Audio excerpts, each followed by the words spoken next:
پیارے دوستوں، آج میں آپ کو اس ویڈیو میں سلجوقی سلطنت کے بارے میں پوری تاریخ بتاتا ہوں۔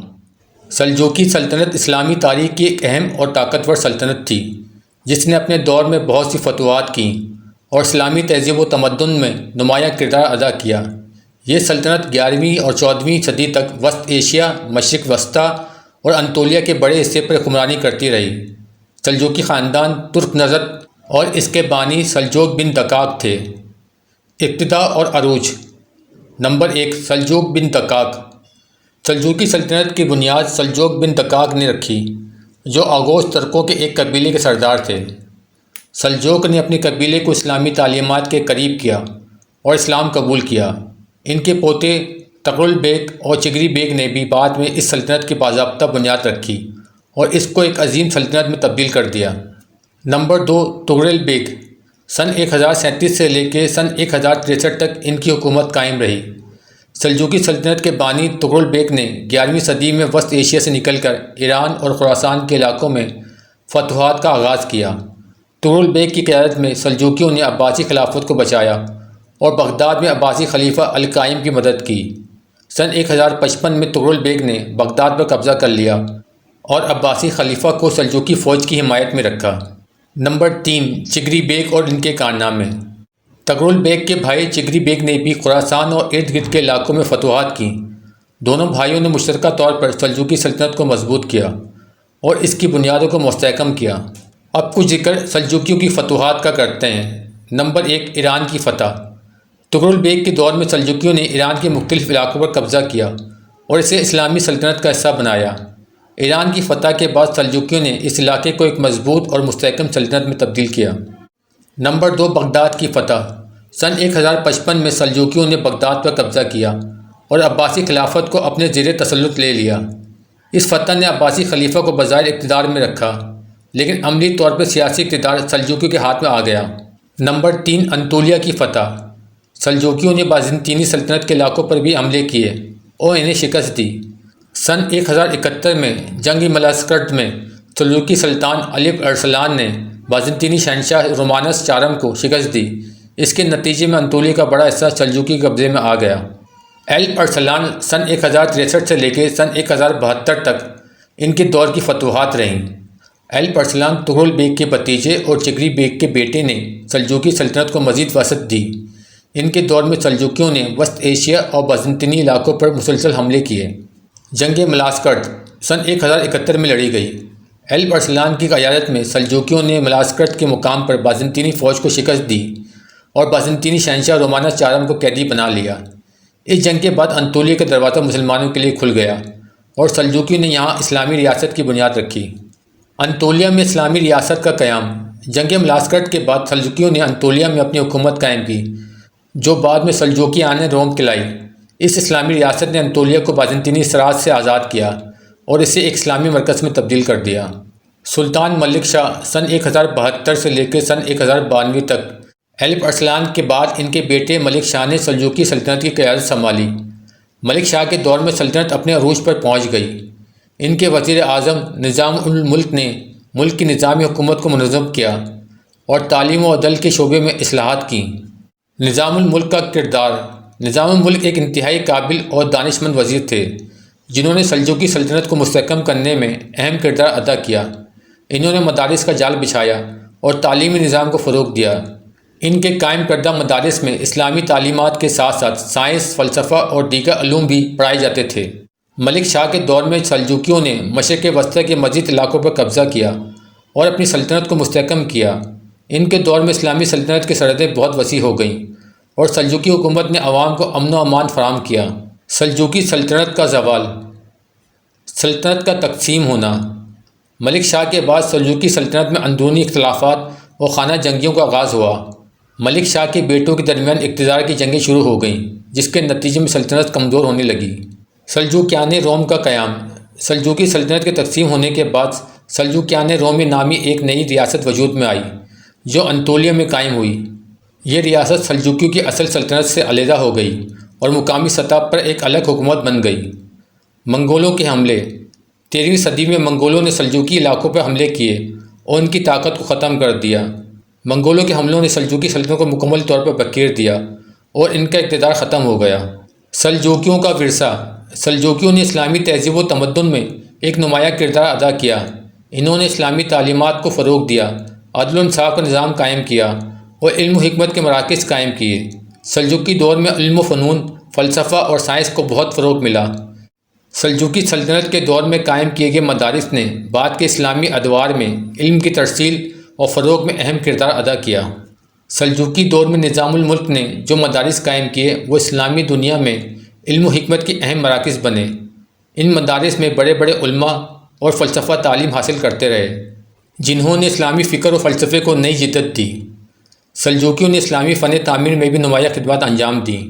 انہوں نے مساجد، مدارس اور کئی قلعے تعمیر کرائے، جن کی بناوٹ اور طرز تعمیر اسلامی دنیا کے لیے ایک ماڈل بن گئی۔ سلجوکی سلطنت اسلامی تاریخ کی ایک عظیم سلطنت تھی جس نے اسلام کی فتوحات کو وسیع کرنے اور اس کی تہذیب و تمدن کو فروغ دینے میں اہم کردار ادا کیا۔ اگرچہ یہ سلطنت بعد میں اندرونی خلفشار اور منگولوں کے حملوں کے باعث زوال پذیر ہو گئی، لیکن اس کا ورثہ آج بھی اسلامی دنیا میں موجود ہے۔ سلجوکی کی حکمرانی نے اسلامی دنیا کو ایک نئے دور میں داخل کیا اور ان کی فتوحات اور علمی خدمات کو ہمیشہ یاد رکھا جائے گا۔ آئیے کچھ ذکر سلجوکی کی اہم جنگوں کا کرتے ہیں۔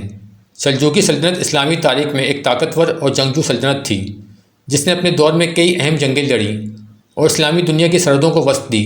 سلجوکیوں کی جنگی حکمت عملی اور عسکری طاقت نے انہیں ایک مضبوط ریاست کے طور پر ابھارا۔ سلجوکیوں کی جنگوں میں اسلامی دنیا کی سیاسی، فوجی اور مذہبی معاملات پر دور رس اثرات مرتب ہوئے۔ نمبر 1، سلجوکیوں کی پہلی بڑی جنگ جنگ دندکان تھی، جو 1040 میں لڑی گئی۔ یہ جنگ غزنوی سلطنت کے خلاف تھی۔ اس وقت سلجوکی ترک وسط ایشیا سے نکل کر ایران اور خراسان کے علاقوں میں اپنی حکومت قائم کرنا چاہتے تھے، جبکہ غزنوی حکمران مسعود غزنوی اس خطے پر اپنی گرفت مضبوط رکھنا چاہتا تھا۔ اس جنگ میں سلجوکی حکمران تغرل بیگ اور چگری بیگ نے غزنویوں کو فیصلہ کن شکست دی اور خراسان پر قبضہ کر لیا۔ جنگ دندکان نے سلجوکیوں کے عروج کا آغاز کیا اور انہیں اسلامی دنیا میں ایک اہم طاقت کے طور پر تسلیم کیا گیا۔ نمبر 2، جنگ ملاسکرت سن 1071 میں لڑی گئی۔ سلجوکیوں کی دوسری بڑی جنگ جنگ ملاسکرت تھی، جو سن 1071 میں بازنطینی سلطنت کے خلاف لڑی گئی۔ اس وقت سلجوکی سلطنت کے سلطان ایلف ارسلان تھے اور بازنطینی سلطان کے شہنشاہ رومانس چاروں انطولیہ میں اسلامی فتوحات کو روکنا چاہتے تھے۔ ایلف ارسلان نے اپنے دشمن بازنطینی فوج کو ملاسکرت کے مقام پر سامنا کیا۔ بازنطینی فوج تعداد میں زیادہ اور بہتر ہتھیاروں سے لیس تھی، لیکن ایلف ارسلان نے اپنی بہترین حکمت عملی اور فوجی قیادت کی مدد سے فتح حاصل کی۔ جنگ ملاسکرت کے نتیجے میں بازنطینی شہنشاہ رومانس چاروں قیدی بنا لیا گیا اور سلجوکیوں نے انطولیہ کے بڑے حصے پر قبضہ کر لیا۔ اس جنگ نے نہ صرف بازنطینی سلطنت کو کمزور کیا بلکہ اسلامی دنیا کو بھی ایک نیا علاقہ فراہم کیا، جسے بعد میں سلجوکیان روم نے آباد کیا۔ نمبر 3، جنگ قادس سن 1035 میں لڑی گئی۔ سلجوکیوں کی ایک اور اہم جنگ جنگ قادس تھی، جو سن 1035 میں عباسی خلافت کے تحت ہوئی۔ اس جنگ کا مقصد خلافت عباسیہ کو بیرونی حملوں سے بچانا تھا۔ سلجوکیوں کی افواج نے عباسی خلافت کو مستحکم کیا اور بغداد پر قابض غیر ملکی افواج کو شکست دی۔ اس جنگ کے بعد سلجوکیوں کو خلافت عباسیہ کا محافظ تسلیم کیا گیا اور بغداد کے امور میں ان کا اثر و رسوخ بڑھ گیا۔ نمبر 4، جنگ مانسکرت سن 1114 میں لڑی گئی۔ یہ جنگ سلجوکیان روم اور صلیبیوں کے درمیان لڑی گئی۔ صلیبی جنگوں کے دوران سلجوکی سلطنت اور صلیبی افواج کا آپس میں کئی بار مقابلہ ہوا۔ جنگ مانسکریٹ ان اہم معرکوں میں سے ایک تھی جس میں سلجوکیوں نے صلیبیوں کو شکست دی۔ اس جنگ کے نتیجے میں صلیبیوں کو بڑی شکست کا سامنا کرنا پڑا اور انطولیہ میں اسلامی حکومت کو مزید استحکام ملا۔ یہ جنگ سلجوکیوں کی فوجی قوت اور ان کی عسکری حکمت عملی کی کامیابی کا منہ بولتا ثبوت تھی۔ نمبر 5، صلیبی جنگیں اور سلجوکی حکمت عملی۔ پہلی صلیبی جنگ سن 1096 سے لے کر سن 1099 تک چلی۔ صلیبی جنگوں کا آغاز سن 1096 میں ہوا اور اس میں سلجوکی سلطنت کو بڑی مشکلات کا سامنا کرنا پڑا۔ پہلی صلیبی جنگ کے دوران یروشلم پر صلیبیوں کا قبضہ ہو گیا اور کئی اسلامی علاقوں پر صلیبی تسلط قائم ہو گیا۔ پہلی صلیبی جنگ میں شکست کے بعد سلجوکیوں نے اپنی حکمت عملی میں تبدیلی کی اور مختلف صلیبی حملہ واروں کے خلاف کامیاب جنگیں لڑیں۔ انطولیہ اور شام کے علاقوں میں سلجوکیوں نے صلیبیوں کو کئی بار شکست دی۔ سلجوکیان روم کے حکمران سلطان کلنج ارسلان نے صلیبیوں کے خلاف زبردست مذمت کی اور انہیں مختلف محاذوں پر شکست دی۔ ان کی قیادت میں سلجوکیوں نے صلیبیوں کے حملے روکنے میں کامیابی حاصل کی۔ سلجوکیوں کی خانہ جنگیاں اور اندرونی اختلافات۔ سلجوکیوں کی فتوحات اور ان کی خلافت عباسیہ کے ساتھ قریبی تعلقات نے ان کی سلطنت کو مضبوط کیا، تاہم سلجوکی سلطنت میں اندرونی اختلافات بھی پیدا ہو گئے تھے جو بعد میں خانہ جنگیوں کا سبب بنے۔